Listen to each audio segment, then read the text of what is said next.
A minha busca, a respeito de neuro e biofeedback começou com a minha atividade como técnico da Seleção Brasileira de Tiro Esportivo. Eu fui atleta de tiro esportivo, fui a 2 Olimpíadas representando o Brasil e de 2004 eu assumi como técnico da Seleção Feminina de Pistola. E a minha grande preocupação era tentar entender o porquê que o atleta treinava bem, tinha um bom desempenho no treino, e nas competições, principalmente nas principais, as competições internacionais, ele não repetia o mesmo desempenho que ele tinha condições de repetir pelo potencial técnico dele.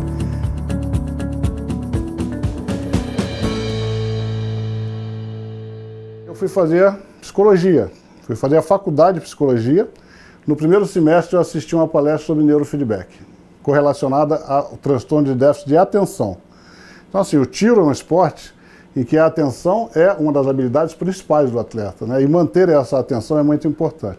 Então eu percebi que assim, o neurofeedback me daria uma possibilidade muito grande como psicólogo de trabalhar com os atletas. Terminei a faculdade e fiz a especialização em neurofeedback e apresentei já para o Comitê Olímpico na época uma proposta da gente introduzir o treinamento cerebral, neurofeedback, na equipe brasileira de tiro esportivo. Junto com a Judy Gomes, que hoje é minha sócia e parceira em São Paulo, nós fomos fazer uma especialização em neurofeedback para atletas de alto rendimento, peak performance, com Larry Serling nos Estados Unidos, no Sense Lab. Bom, aí terminando essa especialização eu comecei a trabalhar, e aí eu tinha um grupo de atletas, que eu era técnico, e exatamente com esse grupo eu comecei a trabalhar com as técnicas de neurofeedback. Então hoje,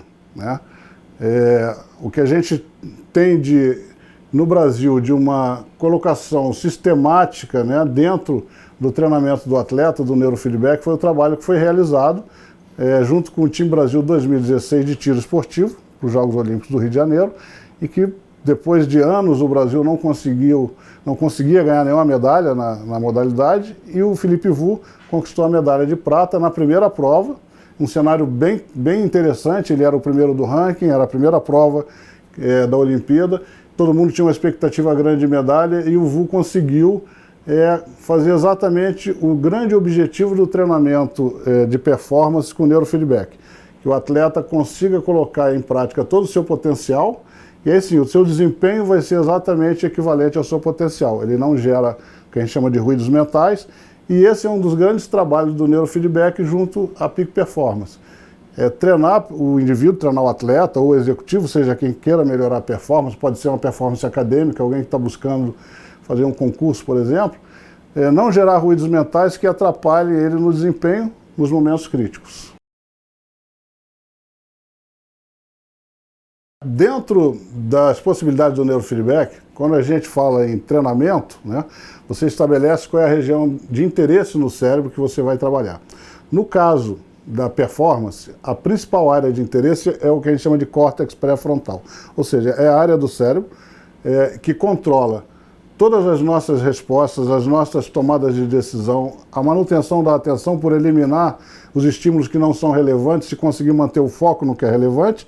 E mais, ele controla a capacidade que o indivíduo tem de controlar a ansiedade de forma positiva. A ansiedade é fundamental para um bom desempenho, para você poder colocar, assim, você atingir as suas melhores marcas, independente da área de atuação, é muito importante que você gere um nível de que a gente chama de ativação. E aí a primeira coisa que a gente já começa a trabalhar, a pessoa não fica nervosa, ela fica ativada. Então assim, quando você treina essa área de interesse que a gente chama do córtex pré-frontal, você está fazendo com que todas as funções executivas, e aquelas funções que a gente chama de funções elevadas, que fazem com que o cérebro consiga ter flexibilidade de processamento cognitivo, manter uma capacidade de focar e sustentar o foco atencional, ou seja, tudo aquilo que não só o atleta, mas qualquer pessoa numa situação de desempenho, que ela está sendo, entre aspas, observada o seu desempenho, ela tem que ter essas funções muito bem treinadas. E é realmente um treinamento. Muito comum você ver pessoas procurarem o treinamento de performance porque elas não estão conseguindo ter um bom desempenho acadêmico, Qual é a principal razão? Uma ansiedade por questões de, na hora de fazer o vestibular, na hora de fazer um concurso, etc., o nível de ansiedade aumenta demais, ou seja, a ativação aumenta demais, e aí é onde entra, junto com o neurofeedback, uma coisa, assim, uma técnica que na realidade é a origem, né? É o biofeedback. Então a gente trabalha com as respostas periféricas, como a ansiedade, normalmente gera o quê? Mãos frias, então baixa temperatura periférica. Uma sudorese, a mão molhada, né? Que é exatamente uma ativação da ansiedade que produz a sudorese. Frequência cardíaca acelerada e por aí vai. Então, com o biofeedback, você ensina o indivíduo técnicas de enfrentamento. Ele aprende como é que o meu organismo está reagindo perante a ansiedade do momento, como é que eu regulo essa ansiedade para ficar no nível ideal, como eu falei, é importante que você tenha um nível de ativação, e aí sim, eu tenho um autodomínio sobre essa situação, e aí eu me mantenho, que é a coisa mais importante no rendimento, dentro da minha zona de ativação, ou seja, a minha zona de desempenho ótimo. Então, o nosso objetivo é ensinar as pessoas exatamente isso. Perceberem como é que o meu organismo está reagindo, né? Ter estratégias para manter dentro do nível ideal e fazer isso de forma voluntária e não por acaso, né? Tem atletas que têm ótimos desempenhos, mas assim, eles variam de um desempenho ótimo para um desempenho ruim, um desempenho ótimo para um desempenho ruim. O importante é que o atleta tenha condições de se manter sempre num crescente de desempenho ótimo. O Milan foi o primeiro case de sucesso, porque o futebol, quando dá sucesso, sempre vira case, né? O Milan foi o primeiro case de sucesso. Eles criaram o que chamam de Mind Room, ou seja, era uma sala em que os atletas iam para fazer o treino de neurofeedback e biofeedback.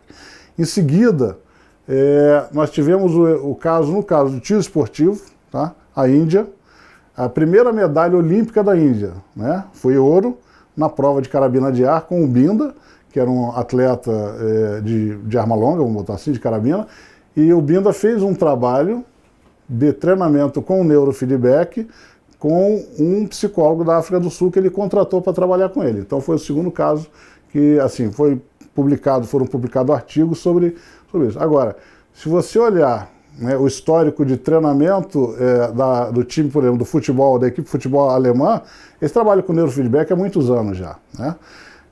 Então, assim, no esporte ele já está muito consagrado, tem diversos cases de sucesso.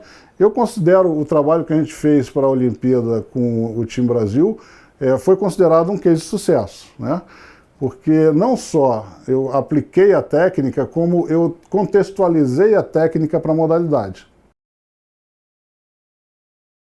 A entrada do psicólogo no esporte, ela é uma entrada em que a pessoa tem que estar preparada, primeiro, para falar a mesma linguagem de todos da equipe multidisciplinar.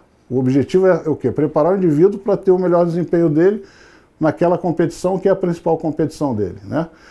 A segunda situação é você aprender a pegar o seu trabalho como psicólogo e colocar no que a gente chama de macrociclo de treinamento do atleta. Então, todas as atividades são muito bem definidas. O que o atleta vai fazer hoje? O técnico sabe, o preparador físico sabe, e aí você tem que introduzir as tuas técnicas, né, as suas atividades dentro desse macrociclo. Então, essa é outra coisa importante, foi contextualizar o neurofeedback e o biofeedback dentro do trabalho diário do atleta, né? E a segunda e a terceira questão que é importante é você saber evoluir o trabalho para que o atleta ele chegue na principal competição dele com um melhor desempenho, e aí no nosso caso, o melhor desempenho cerebral. Então eu sempre digo assim, eu preparo o atleta para ele aprender a zerar o ruído mental, e aí é onde o potencial dele se transforma no desempenho. A fórmula é sempre assim, o desempenho dele é igual, potencial menos ruído mental. Reduzir o ruído mental é um trabalho que o neuro e o biofeedback, assim, dão uma capacidade, uma eficácia muito grande ao trabalho do psicólogo do esporte. Esse ano eu apresentei o trabalho no congresso da ISMA, que é a Internacional de Gestão do Estresse Corporativo. A gente fez o paralelo entre o atleta olímpico e o atleta corporativo. Por quê? O que mais gera prejuízo na área organizacional? É o indivíduo deixar de produzir por conta de burnout, vamos botar assim, né? Por estafa de estresse crônico. E a mesma coisa, você tem, às vezes o atleta abandona a competição, abandona o esporte por burnout. Ele não consegue nem ir treinar, ele entra numa situação de estafa. que já é uma outra situação em que a gente tem uma grande capacidade de atuação, né? É controlar como o organismo daquele indivíduo, seja atleta, seja um estudante, seja um executivo, como ele está reagindo à carga, que a gente chama de carga alostática, que no fundo é quanto de estresse ele está vivenciando e como é que o organismo dele está reagindo ao estresse. Se ele não tiver uma recuperação adequada, ele entra em overtraining, em sobretreinamento, e acaba entrando em burnout, que é ele abandonar a atividade dele ou começar a faltar ao emprego, etc., ou não ter mais o rendimento, por estafa, que a gente chama de estafa adrenal, mas aqui no fundo é todo um contexto que leva você à exaustão, tá? Então são duas questões interessantes. Você prepara o indivíduo para o melhor desempenho, você monitora o indivíduo para saber se a carga de descanso dele está sendo compatível com a carga de treinamento, para que ele possa evoluir constantemente e não entrar numa curva descendente de estafa e aí ele acaba abandonando ou não ter um bom desempenho.